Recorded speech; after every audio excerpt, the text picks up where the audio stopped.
이번 영상에서는 통계적 가설 검정이라는 고전적인 통계의 추론 방법 중에 하나를 다뤄보도록 하겠습니다.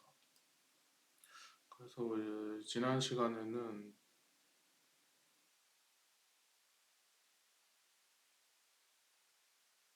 이제 고전적인 통계적 추론 방법 중에 이제 추정과 검정이 있는데, 이거에 대해서 이제 지난 시간에 다뤘었고, 이 영상에서 다룰 것은 음,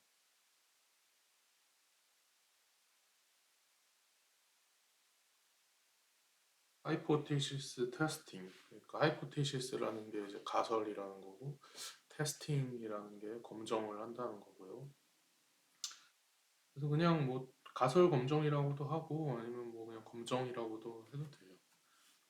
우리는 계속 이 확률 통계 맥락에서 얘기를 하고 있는 거니까 이 맥락에서 검정이라고 하면은 가설 검정을 얘기를 하는 것이다. 그래서 이제 서론부터 좀 얘기를 해보자면, 이 통계적 추정, 지난번에 배웠던 통계적 추정은 이 이제 표본을 기반으로 얻어진 통계량에서 이 모수 풀어나는 거였는데, 그러니까 모수가 몇이다라고 하면은 점추정, 모수가 이 구간 안에 뭐 들어갈 확률이 몇이다 이렇게 하면은 구간 추정, 그런 거였고, 그거는 근데 사실 요번에 다룰 이 통계적 가설 검정하고도 연관이 되어 있고요. 어떻게 연관되는지는 이제 오늘 다룰 내용을 쭉 들어보면은 그냥 비슷한 의문에 대한 답을 내리고 싶은 거구나. 그러니까 그런 추정이라든지 검정이라든지 사실 다 비슷한 궁금증에 대한 이제 결론을 내리기 위해서 하는 통계적인 방법들이구나라는 거를 좀 느낄 수가 있을 것 같아요. 그래서 가설 검정이라는 거는 이제 모집단의 통계적 특성에 대한 가설, 이 가설인 거예요. 그냥 그냥 가설이 아니라 모집단의 통계적 특성에 대한 가설, 그거를 세운 다음에 표본을 또 추출을 해서, 그리고 그 표본을 분석을 해서 얻은 정보를 가지고 그 가설이 맞느냐 틀리느냐 그거를 이제 판단 내리는 과정입니다. 그게 가설 검정이고요. 저로 진행을 할 건데, 사실 제일 중요한 거는 이거예요. 검정의 기초 개념. 이게 사실 제일 중요합니다. 이 기초 개념이라고도 하지만은 아무튼 이 가설 검정을 가설 검정이라는 게 어떤 논리를 가지고 하는 건지 그 논리만 여러분이 사실 이해를 하면은 이 뒤에 있는 것들, 이 2, 3, 4, 5, 뭐 우평균의 검정, 우평균의 차이의 검정, 뭐 분산의 검정, 뭐 비율의 검정이든 아무튼 뭐 어떤 종류의 가설 검정이 됐든지 간에 여러분들이 이 개념이랑 이 논리만 알면은 그냥 나머지는 다 그거를 적용하는 그냥 특수 케이스일 뿐이야. 그래서 이 개념 부분을 좀 제가 하나하나 여러 가지 영상으로 한 영상에서 뭐 한 가지 개념을 다루는 식으로 여러 개로 찍으려고 합니다. 그래서 시작하기 전에 일단 그냥 여러분이 이런 가설 검정이라는 거를 기존에 뭐 들어본 학생도 있을 것이고 뭐 태어나서 처음 듣는 학생도 있을 텐데, 뭐 들어본 학생들은 여기에 제가 가설 검정의 단계를 이제 1단계, 2단계, 3단계, 4단계, 5단계 이렇게 나눠서 써놨는데, 가설 검정이라는 거를 뭐 예전에 배워본 적이 있는 학생들은 이 각 단계가 뭘 의미하는지 알겠지만은 이제 태어나서 이거 처음 들어보는 학생은 당황하지 말고, 이거를 제가 여기서는 자세한 설명을 안 하고 그냥 이렇게 쭉쭉 한번 읽어볼게요. 그러고 나서 여기 이 각 단계에서 나오는 용어들에 대해서 제가 이 뒤에서 이렇게 하나하나 설명을 하고, 그래서 요런 단계로 진행이 된다라는 거를 이 이번 토픽의 영상이 다 끝날 때 요 마지막 장에서 한번 리뷰를 할 거예요. 그러면은 여러분들이 앞에서는 이게 뭔 소리 하는지 전혀 몰랐는데 까막눈이었는데 이거에 대해서 까막눈이었는데 이 요런 순서대로 쭉 다 배우고 나서는 이 여기에서 하는 이 가설 검정이 여러 단계로 이루어지는데 각 단계에서 하는 게 뭔지를 여러분들이 다 알게 될 겁니다. 자, 그래서 일단은 그냥 무지성적으로 그냥 들어보세요. 네? 자, 1단계. 모집단의 분포가 정규 분포를 따른다고 가정을 하고요. 그리고 모집단의 특성, 예를 들어서 평균이나 분산 이런 게 될 수 있겠지. 그런 거에 대한 가설을 일단 설정을 합니다. 내가 테스트하고 싶은 가설. 그래서 그 가설은 우리가 설정을 할 때 항상 두 놈을 이 약간 그 쌍으로 설정을 해요. 두 놈이 약간 짝꿍처럼 붙어 다니는데 그 짝꿍인 놈들 중에 한 놈을 우리가 귀무가설, 널 하이포티시스, 그리고 영어 이 표기법으로는 H0라는 표기법을 씁니다. H는 뭐 보나마나 이 하이포티시스 H에서 온 거고 이 여기다가 O 이거를 붙이는 거는 이게 이제 약간 널이다 그런 뜻이에요. 그리고 이제 대립 가설은 뭐 얼터너티브 하이포티시스인데 이놈은 표기법으로 H1이라고 하고요. 그래서 얘네들은 서로 이제 서로 싸운다고 해야 되나? 서로 어, 이놈 서로 이제 대립적인 녀석들인 거예요. 이 한 쌍으로 이렇게 H0랑 H1이 항상 붙어서 다니는데 서로 이제 반대되는 놈들이라고 보면 돼. 그 다음에 이제 두 번째 단계에서는 뭐 하냐면은 우리가 나중에 통계 분석을 한 다음에 가설 검정의 결론을 내릴 건데 그 결론을 내리기 위해서 어떤 기준이 필요해요. 무슨 기준인지는 뒤에 이제 이 페이지 말고 다음 막 페이지 할 때 설명을 할 거고 그 기준으로 우리가 유의 수준이라는 거를 씁니다. 그 유의 수준을 영어로 뭐 레벨 오브 시그니피컨스라 그러고 그리고 표기법으로는 보통 알파라고 쓰고요. 그리고 사실 눈치 빠른 학생은 감이 올지도 모르는데 이 알파는 우리가 그 추정해서 이 신뢰 수준 같은 거 할 때 100 곱하기 1 빼기 알파 퍼센트다 이렇게 했었죠. 이 알파랑 이제 사실 똑같은 거예요. 그래서 알파는 사실 확률 값이고요. 그래서 0에서 1 사이의 값을 갖는 것이고 통상적으로 뭐 0.05, 0.01, 0.1 이런 값들을 씁니다. 아무 값이나 이제 쓰는 게 아니에요.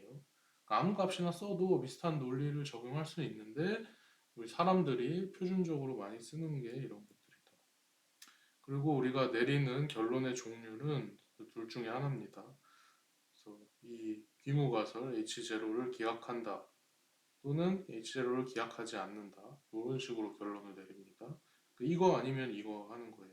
그러면 결론은 세 번째 단계는 뭐냐면은 이 귀무가설 H0라는 놈이 옳다고 가정을 한 상태에서 옳다고 가정을 하고 표본을 추출한 다음에 검정 통계량이라는 걸 우리가 만들 거예요. 뭐 느낌이 오는 학생이 있겠지만은 검정 통계량은 통계량이고요. 그러니까 통계량은 뭐라 그랬어? 확률 변수라 그랬죠. 그러니까 이제 실험값이 나올 수가 있겠죠. 그 표본을 우리가 추출해가지고 그걸 가지고 검정 통계량의 실험값을 계산할 수가 있다. 그래서 검정 통계량은 통계량이니까 표본을 인자로 갖는 함수이자 확률 변수인데 그래서 주어진 정보를 활용을 해가지고 잘 알려진 분포 우리가 다 배웠던 표준 정규 분포 아니면 카이 제곱 분포, T 분포, F 분포 이런 걸 따르도록 우리가 검정 통계량을 잘 설계를 할 겁니다. 그다음에 네 번째 단계에서는 이제 유의 수준과 검정 검정 통계량의 분포를 기반으로 여기서 한 거죠. 유의 수준 정했고 검정 통계량 우리가 설계를 해갖고 정했고 또 검정 통계량은 이런 분포를 따르도록 하니까 그것들 유의 수준과 검정 통계량의 분포를 기반으로 이 가설 검정의 결론을 내리기 위한 기준을 또 설정을 합니다. 그래서 그 가설 검정의 결론을 내리는 판정, 그러니까 결론을 내리는 판정 방식에는 사실 두 종류가 있어요. 그래서 첫 번째 방식이랑 두 번째 방식이 있는데 첫 번째 방식은 뭐냐면 p-value라는 걸 우리가 계산을 또 할 거예요. p-value가 뭔지는 지금 말고 좀 이따가 얘기를 할 거고 그걸 계산을 한 다음에 그 놈을 이 우리가 여기서 정한 유의 수준 알파 이거랑 비교를 해. 크기 비교를 한다는 거예요. 비교를 해서 뭐 이게 알파보다 뭐 클 때는 이렇게 결론 내리고 이게 이거보다 뭐 작을 때는 저렇게 결론 내리고 이런 식으로 하겠죠. 두 번째 방식은 기각력 방식이라는 건데 기각력이라는 걸 우리가 미리 또 정해요. 그 다음에 이것도 검정 통계량의 실현값에 따라서 가설 검정의 결론을 내리게 됩니다.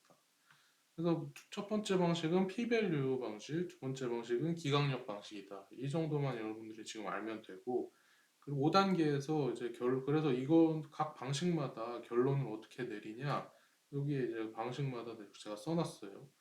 그래서 계산된 p-value 값을 사전에 정한 유의 수준 알파랑 비교를 해가지고, 내가 여기서 미리 얘기를 했는데, 비교를 해가지고 가설 검정의 결론을 내리는 건데, 두 가지 경우가 있겠죠. 뭐 이게 뭐 이놈이랑 이놈이랑 이렇게 되는 경우와 뭐 이렇게 되는 두 가지 경우가 있겠죠.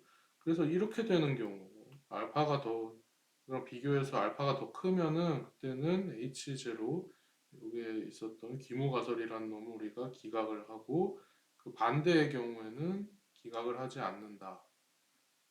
그게 이제 p-value 방식이고요. 두 번째 방식, 이제 저 기각력 방식은 검정 통계량의 실현값이 기각력에 속하는지를 판단을 해서 가설 검정의 결론을 내린다. 그래서 이제 기각력이라는 게 뭔지도 여러분들이 아직은 모르는 거예요. 저는 그냥 약간 무지성으로 그냥 설명을 하는 겁니다. 그러니까 얘기 쭉 읽는 겁니다. 그리고 이제 뒤에 가서 각각에 대해서 배우면 아 이게 그런 소리구나 라는 걸 알게 된다는 거예요. 그래서 이것도 이제 두 가지 경우가 있겠죠. 검정 통계량의 실현값이 기각력에 속하냐 안 속하냐 이렇게 두 가지로 나뉘겠지. 그래서 속하지 않으면은 기각하지 않는다는 거예요. 이 H0 이 귀모가설이라는 놈을 기각하지 않는다. 반대로 검정 통계량의 실현값이 기각력에 속하게 된다. 그러면은 H0라는 놈을 기각을 한다. 그러니까 기각역인 거죠. 기각시키는 영역이라는 거예요. 우리가 표본 데이터를 가지고 설계한 검정 통계량이 있는데 그 검정 통계량의 실현값이 뭘로 딱 나왔어요. 근데 그 놈이 아직 모르지만 어떤 기각역이라는 그 영역에 딱 그 안에서 실현이 됐어. 그러면은 기각한다. 근데 그 기각역의 밖에 이 뭘 이상한 데에 이 그 뭐야 검정 통계량의 실현값이 나타났다. 그러면은 기각하지 않는다. 그런 거예요. 그래서 이름이 기각역이에요. 자, 그래서 여기 있는 요 단계대로 사실 하면은 되는 건데, 근데 이제 그냥 시키는 대로 따라 하는 거는 뭐 사실 초등학생도 할 수 있는 건데, 이제 우리는 초등학생이 아니라 이제 대학생이니까 요 각각의 각 단계의 논리에 대해서 이해하는 게 필요하겠죠. 그래야지 이거보다 더 나아간, 더 심화된 통계 이론이라든지 아니면 최근 엄청 이제 발전하고 있는 뭐 데이터 사이언스, 뭐 AI 그런 것들 다 논리를 다 이해할 수가 있게 되겠지. 자, 그래서 요 이제 목차의 첫 번째 검정의 기초 개념 여기에서는 가설 검정에 사용되는 여러 가지 용어들에 대해서 먼저 개념 설명을 할 거예요.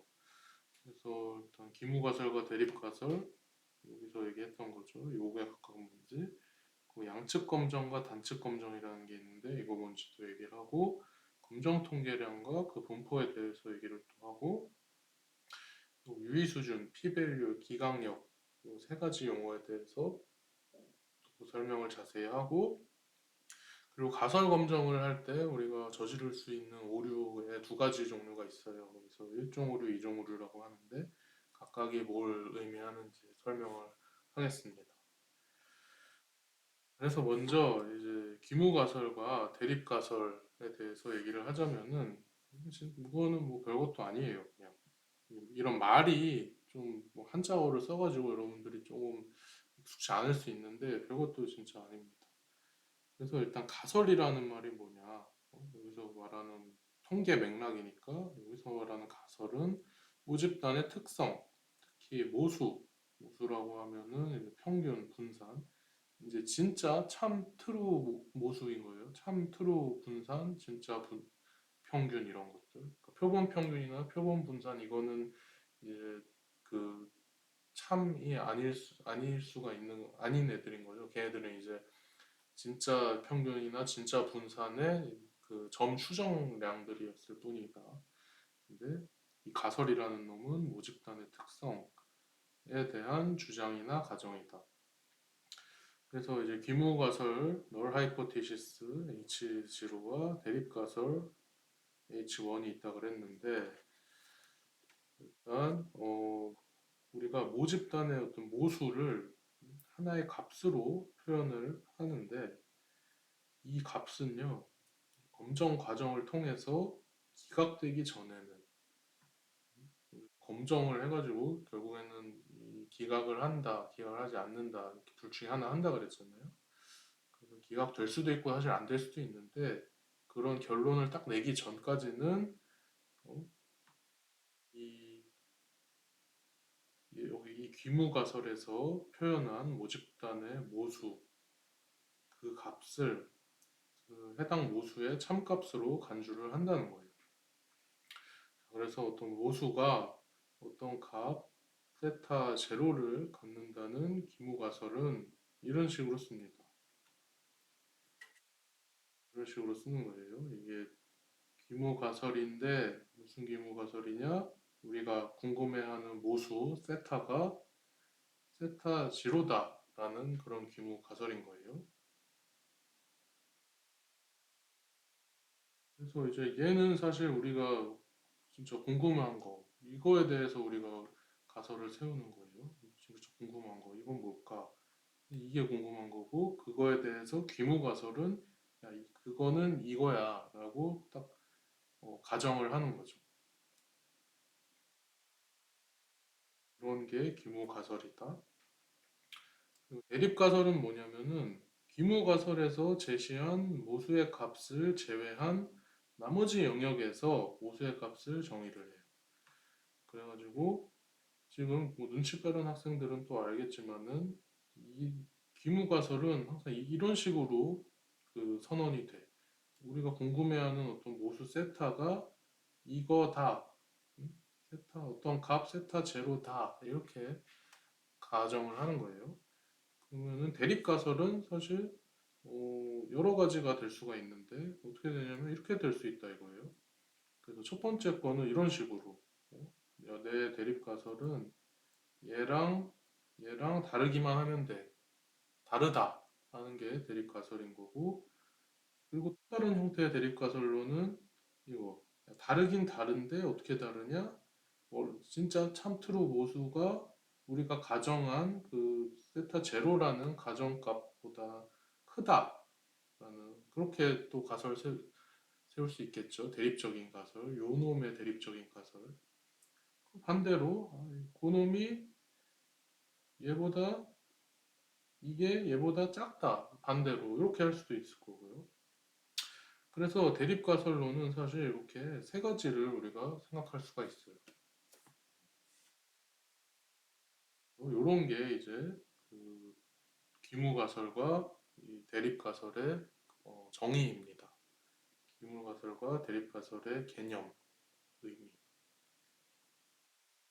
중요한 거는 사실 다 중요한데 제일 중요한 거는 귀무가설이라는 놈은 우리가 궁금해하는 어떤 모수가 딱 이거다라고 우리가 가정하고 하는 거. 그리고 대립가설은 이렇게 세 가지 형태를 취할 수가 있게 된다. 자, 그래서 예시로 한번 보자면은 어떤 제조 공정에서 제품 한 개를 생산하는 데 걸리는 평균 소요 시간이 뮤라고 하자. 뮤라는 우리 그리스 문자를 평균을 나타낼 때 많이 쓰니까요. 그 뮤는 100초라고 알려져 있다. 근데 공정에서 일하는 작업자들이 지금 그러니까 그렇게 알려져 있는데 뮤는 100초라고 알려져 있는데 실제로 어떤 공정에서 막 일하고 있는 작업자들이 자기네들이 막 실제로 일을 해보니까 아니다 100초가 아니라 100초를 넘는다라고 주장하고 있다 이거예요. 자 그러면은 이제 두 가지 가설이 이제 대립각을 세우고 있는 거죠. 그래서 그런 주장을 검증하기 위한 귀무가설로는 뭐가 되겠냐? 귀무가설로는 이게 되겠지. 왜냐면 이렇게 지금 알려져 있고 있는데 여기서 일하는 작업자들이 지금 그렇지 않다라고 얘기를 하는 거니까 이제 귀무가설은 뮤가 100초야 라고 하는 거고 이때 대립가설은 이 사람들이 야 100초를 넘어 라고 했으니까 대립가설은 뮤가 100보다 크다 이런 형태로 딱 어떤 가설 검정에 귀무가설과 대립가설이 세워질 수가 있겠죠. 이런 예시 예 6-1의 상황에서는요. 여기서는 이런 형태의 대립가설을 세운 거죠. 그리고 6-2에서는 보세요. 이번에는 뭐 쌀 생산에 있어서 안전성의 주요 품질 특성치로 잔류 농약의 표준 편차를 들고 있다고 합니다. 그러니까 쌀을 막 이렇게 농사 짓는 곳이 있는데 뭐 농약을 쳐가지고 농사를 짓겠죠.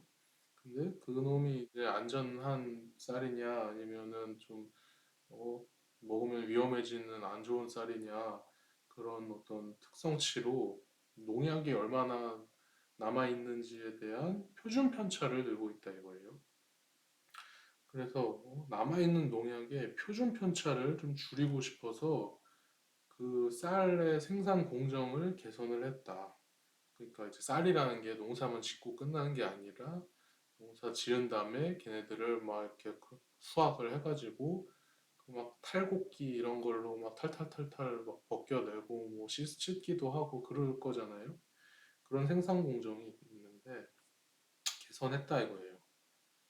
그래서 개선 전의 표준 편차를 우리가 시그마 1이라 그러고 개선 후의 표준 편차를 시그마 2라고 할 때 개선 전후를 비교해서 그 표준 편차 또는 그냥 분산이라고 해도 되겠죠. 사실 표준 편차를 알면 분산도 아는 거고 분산을 알면 표준 편차도 아는 거니까 그놈이 줄었다고 볼 수 있는지에 대한 가설은 이렇게 기술할 수 있어. 귀무 가설은 그냥 똑같아 라는 거고 개선 생산 공정을 바꿨는데 그냥 똑같다 라는 게 이제 귀무 가설이 되는 거고 여기서 이제 대립 가설로는 이게 이제 개선 전이고 이게 개선 후인데 이제 표준 편차를 줄이고 싶은 거니까 이놈이 더 작아졌다. 이놈이 얘보다 작다. 라는 게 이제 대립 가설이 될 수 있겠죠. 그래서 이렇게 세울 수 있다 이거예요. 보면은 이제 위에 거는 평균에 대한 가설 검정을 하는 거고 밑에 거는 표준 편차 또는 뭐 분산에 대한 가설 검정을 하는 거겠죠. 이 가설들의 형태를 보면은요. 자, 그래서 여기까지 해서 기무가설과 대립가설에 대한 개념 설명을 했고 다음 영상에서 양측 검정과 단측 검정이라는 게 뭔지 얘기를 해보겠습니다.